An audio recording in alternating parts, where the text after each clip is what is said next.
প্রশাসন দিয়ে রাজত্ব করেছেন তো, এবং প্রশাসনকে নষ্ট করেছেন আপনারা, তাদেরকে টাকা পয়সা খাওয়ার যত রাস্তা আপনারা করে দিয়েছেন। শুধু তাই না, রাজনৈতিকভাবে তাদেরকে ভিকটিম করেছেন। একটা কথা আছে, when rape is inevitable better enjoy it. ধর্ষণ যখন নিশ্চিত তখন তাকে উপভোগ করা উচিত, এর একটা কথা আছে। এটার মানে হচ্ছে রাজনীতিবিদরা করাপ্ট করেছে প্রশাসনকে। সুতরাং প্রশাসন দেখেছে চাকরি করতে হলে আমাকে করাপশন করতে হয়, চাকরি বাঁচাইতে হইলে আমাকে সরকারের ধামাধরা হতে হয়, চাকরিটা বড়ই প্রয়োজন। সুতরাং আমরা খাই। সমস্যাটা কোথায়?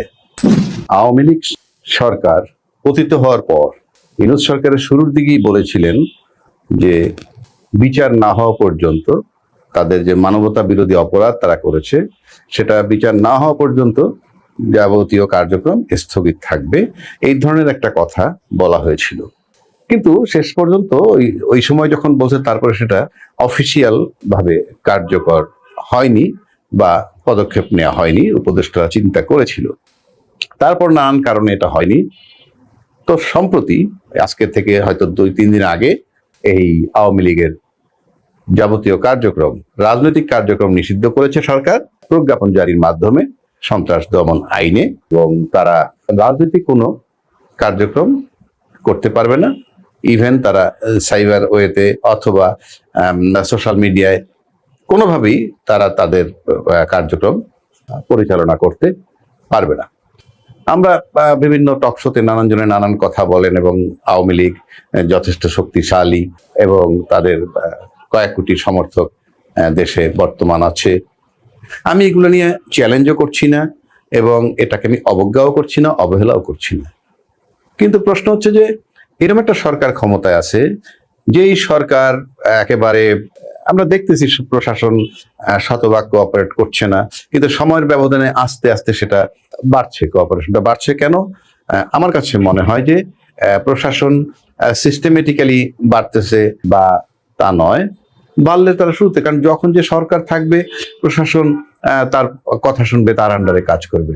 কিন্তু এবারে যেটা হলো, এই সরকার আসার পর প্রশাসন পরিপূর্ণভাবে নিশ্চিত হয়েছে যে ইউনূস সাহেবের কথা যদি প্রশাসন না শোনে কিছু আসে যায় না, এবং শুরুতে তাই ছিল।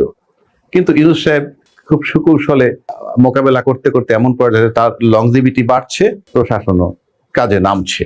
তারপরেও আমি মনে করি প্রধান উপদেষ্টা যদি নির্দিষ্ট কিছু তালিকা করে দেয়, এদেরকে ধরতে হবে, এদেরকে এটা করতে হবে, সেটা করতে হবে, আশা করি সেটাকে অস্বীকার করতে পারবে না। কিন্তু উনি সেভাবে করছেন বলে মনে হয় না। কিন্তু আমরা আস্তে আস্তে দেখতেছি যে আওয়ামী লীগ যে নিষিদ্ধ করলো, নিষিদ্ধ করার পরে আওয়ামী লীগের কার্যক্রম নিষিদ্ধ করছে। তারা বলছিল যে এই কোনো দলকে নিষিদ্ধ করার ইচ্ছা এই সরকারের নাই, তারা তাদের কথা রেখেছে, তারা কার্যক্রম নষ্ট করেছে। অনেকেই বলছেন, অনেক দলের লোকেও বলছে, মানে প্রজ্ঞাপন জারি করে না আইনি প্রক্রিয়া বন্ধ করা উচিত ছিল। এবং এই আইনি প্রক্রিয়া বন্ধ করার কথাটা যে বলে, আমরা তো জানি বাংলাদেশে আইনি প্রক্রিয়ার অনেকগুলো দিক আছে। আপনি যখনই আইনি প্রক্রিয়া নেবেন তখন তো তাকে ডিফেন্স দিতে হবে। এখন আইনি প্রক্রিয়ায় নিয়ে যদি আপনি আদালত প্রাঙ্গণে করেন, এবং এই নিষিদ্ধ করার পিছনে কে দাঁড়াবে? এখন না দাঁড়াইলে কি হবে? সেই একতরফা রায় হবে। কথার কথা বলছি, বাট একটা লম্বা সময় যাবে। কিন্তু তাদের যে কর্মকাণ্ড, তাতে এত সময় দেওয়ার কি যৌক্তিকতা আছে? সেই প্রশ্ন আমি রাখলাম। কিন্তু পাশাপাশি যেটা হলো সেটা হলো এই যে এত সমর্থক, মানে ভাবটা ছিল এরকম, কার্যক্রম নিষিদ্ধ করলে না জানি কি হয়, ইনফ্যাক্ট কিছুই না।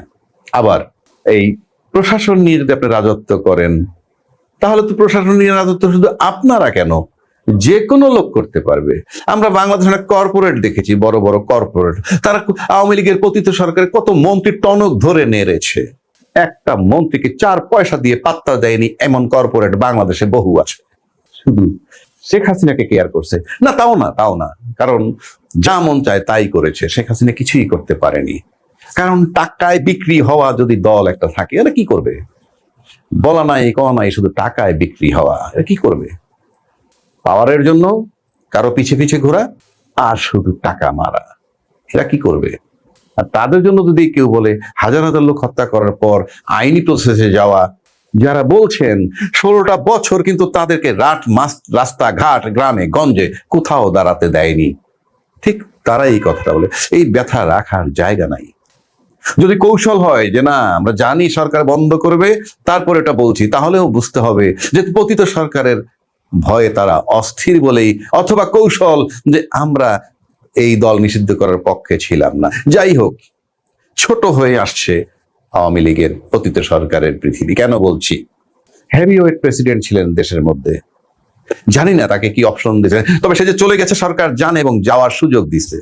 দয়া দাক্ষিণ্য করছে আমি মনে করি, কিন্তু তারপরে যদি নাটক করে থাকে, তাদেরকে পাঠিয়ে দিয়ে যদি নাটক করে থাকে, একজন পুলিশ অফিসার এসপি সাহেব ও বা দুইজন পুলিশ অফিসারকে সাসপেন্ড করা বা কাউকে চাকরিচ্যুত করা চরম অন্যায় করেছে যদি এটা নাটক হয়ে থাকে। আর রাষ্ট্রপতি যাবে এটা সরকার না জানার কোনো কারণই নাই।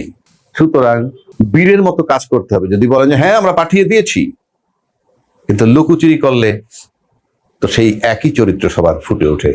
আমরা সেটা আশা করি না সরকার থেকে।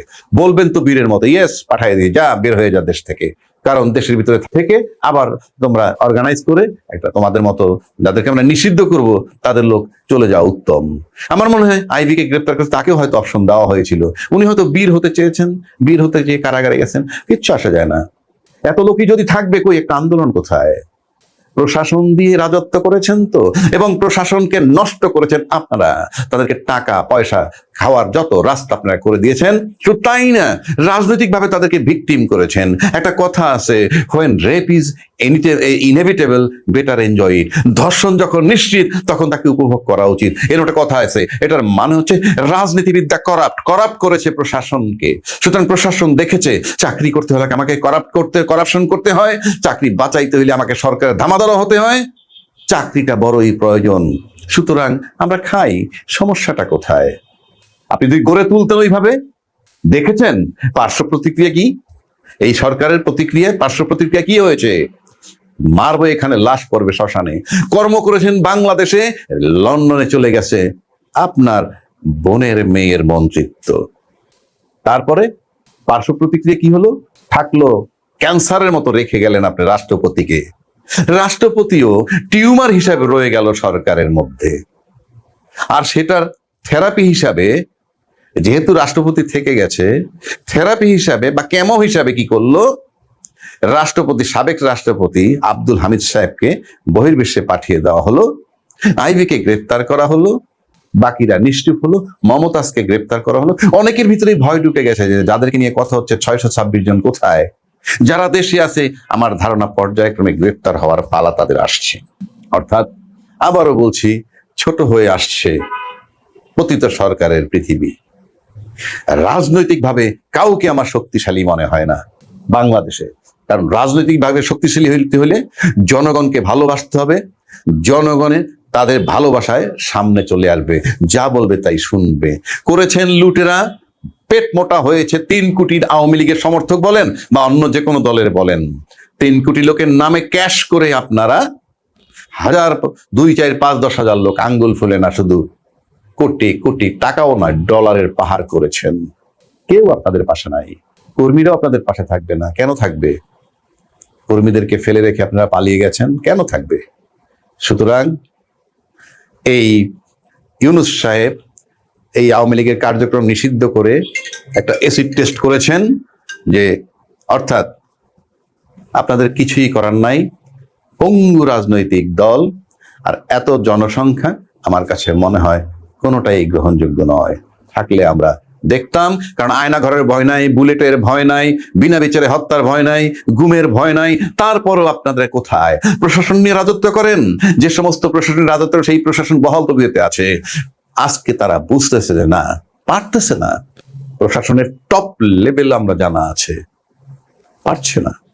সুতরাং পতিত সরকারকে একেবারে নিশ্চিত করতে হলে, মানে বিচার করার জন্য বিচারটাকে নিশ্চিত করতে হলে এই সরকারকে বিচারটা করে যেতে হবে। আমি নিশ্চিত করে বলতে পারি অন্য কেউ আসলে বিচার হবে না। আমাদের দেখা রাজনীতি, আমাদের বয়স যতটুকুই হোক, যতটুকুই দেখেছি, আমরা দেখেছি রাজনৈতিক দলগুলি। সুতরাং এমন লোক ক্ষমতা আছে যার কোনো রাজনৈতিক কমিটমেন্ট নেই, যাকে সবাই অনির্বাচিত সরকার। সুতরাং কোনো প্রেম তার সাথে কোনো রাজনৈতিক দলের নাই।